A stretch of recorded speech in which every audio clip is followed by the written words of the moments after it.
सभी पत्रकार बंधुओं को नमस्कार। अभी हमने देखा एक प्रेस वार्ता श्री अरविंद केजरीवाल जी द्वारा संबोधित की गई और ये कहना गलत नहीं होगा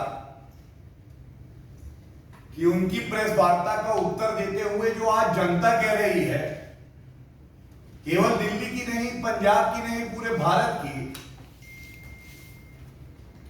कि जमीन पर तो है जीरो, जमीन पर तो है जीरो, लेकिन रेवड़ियां बांटकर बनना चाहते हैं हीरो। यह है अरविंद केजरीवाल। और ऐसा क्यों कहता हूं, आरंभ में ही बताता हूं। अरविंद केजरीवाल जी आज भारतीय राजनीति में वो नेता हैं जिनके अगर आप इतिहास में जाएं तो देखेंगे, ये कसम खाते थे कि मैं राजनीति में नहीं आऊंगा, लेकिन जनता जानती है कि ये राजनीति में आए और राजनीति को इन्होंने मैला भी किया, झूठे वादे भी किए और जनता का विश्वास भी तोड़ा। इन्होंने कहा कि मुझे सरकारी बंगला, सरकारी गाड़ी, कोई सुरक्षा नहीं चाहिए। अरविंद केजरीवाल जी फिर से झूठे निकले।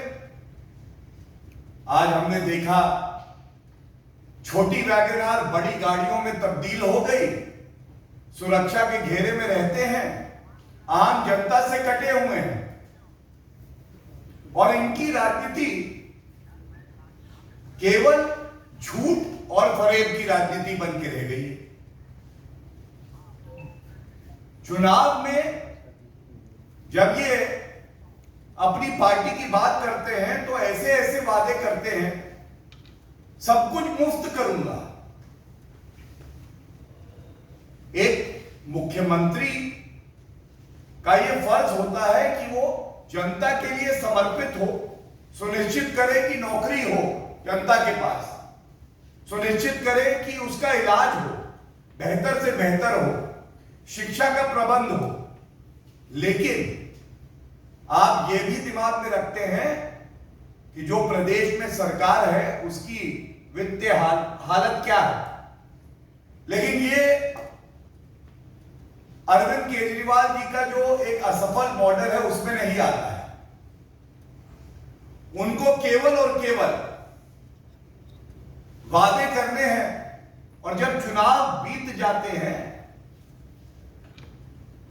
और जहां इनको अपने वादे पूरे करने का मौका भी मिलता है, वहां फिर ये केंद्र सरकार की तरफ देखते हैं और कहते हैं कृपया करके हमारी मदद करिए।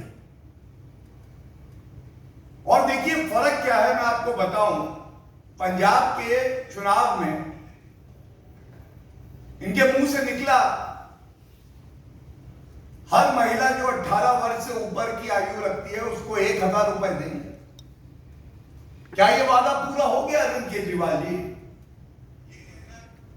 इन्होंने कहा कि हम जो वृद्ध हैं उनकी पेंशन भी बढ़ा देंगे, अभी तक तो बढ़ा ही नहीं है। ऐसा क्यों है?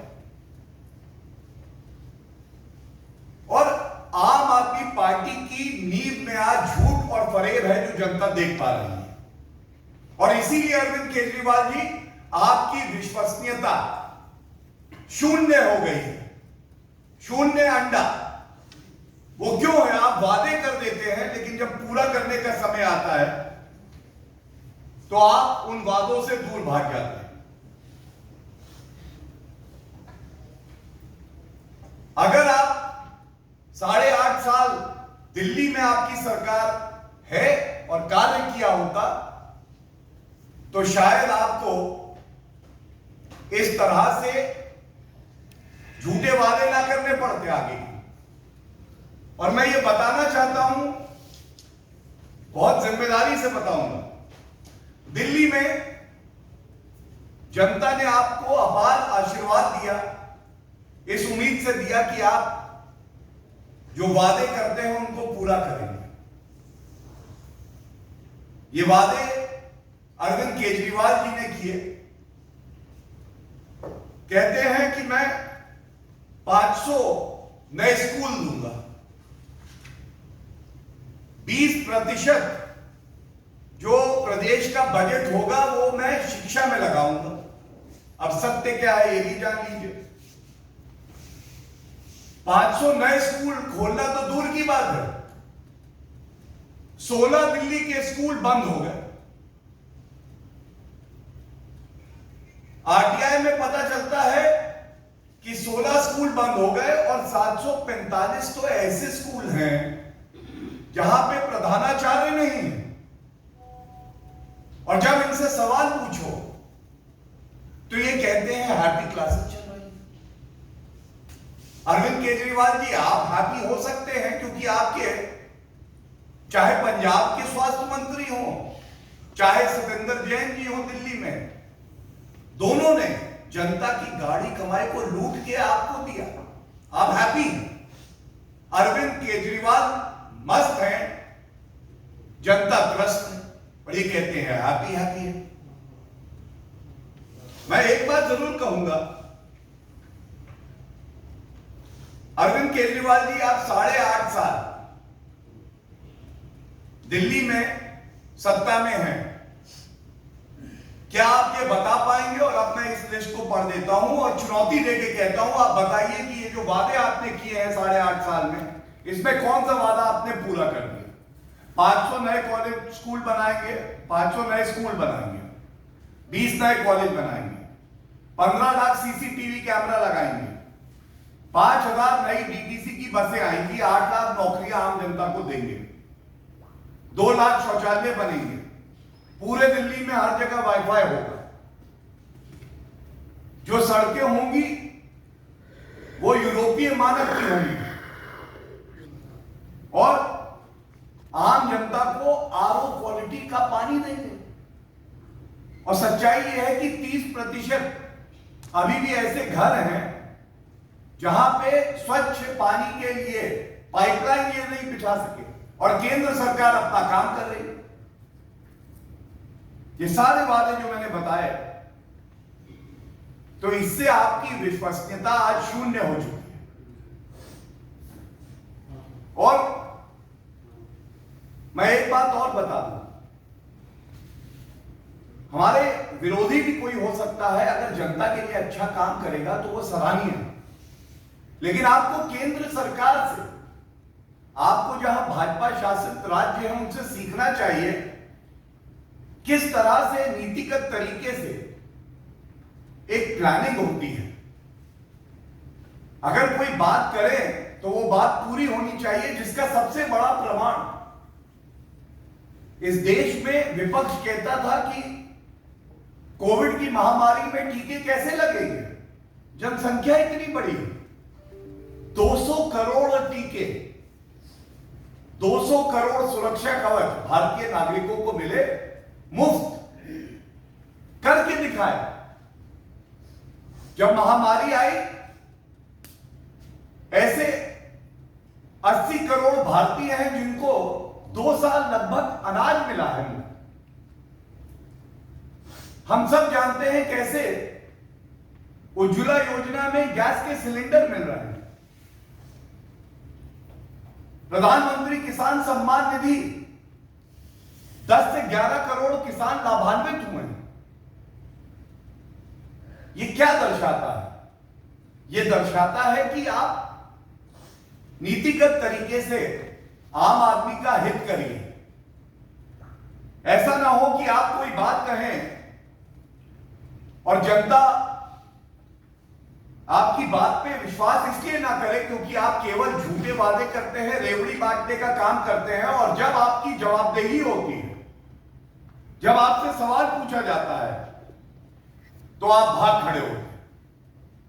और मैं अंत करूंगा ये कह के, आपकी विश्वसनीयता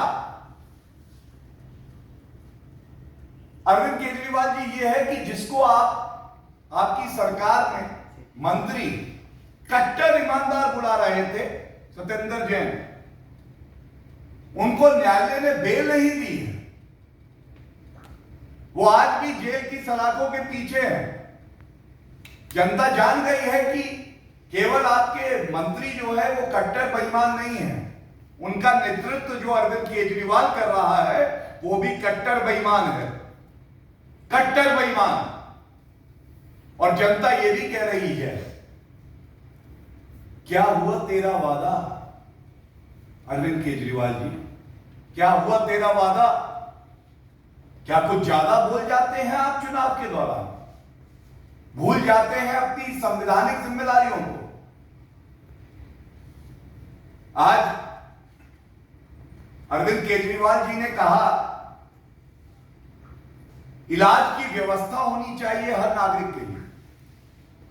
आयुष्मान योजना केंद्र सरकार ने लागू करी, ऐसे 50 करोड़ भारतीय हैं, हर घर को 5 लाख रुपए का बीमा मिला, करोड़ों का इलाज मुफ्त हुआ।